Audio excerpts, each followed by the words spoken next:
Patay ang isang magtiyahin matapos mabagsakan ng puno dahil sa malakas na ulan at hangin sa Daet, Camarines Norte. Sa iba pang bahagi ng Luzon, nagdulot ng pagbaha ang ulan na dala ng low pressure area at easterlies. Darito ang unang balita.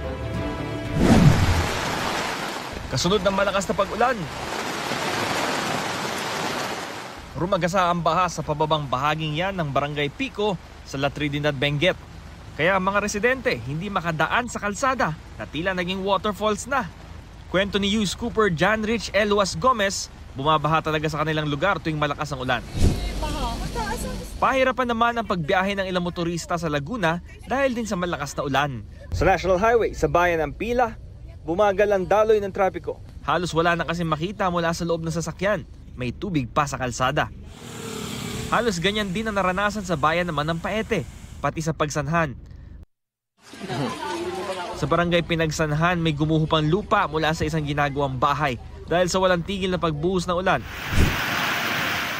Rumagasa naman ang kulay putik na baha sa ilang bahagi ng Mauban, Quezon. Pinasok pa nito ang ilang bahay. Ayon sa ilang residente, mas mabilis ang pagtaas ng tubig doon ngayon kumpara dati. Napuno naman ng tubig ang isang spillway sa Del Gallego, Camarines Sur. Dahil dyan walang madaanan patungong town proper ng Del Gallego ang mga residente ng 3 barangay roon.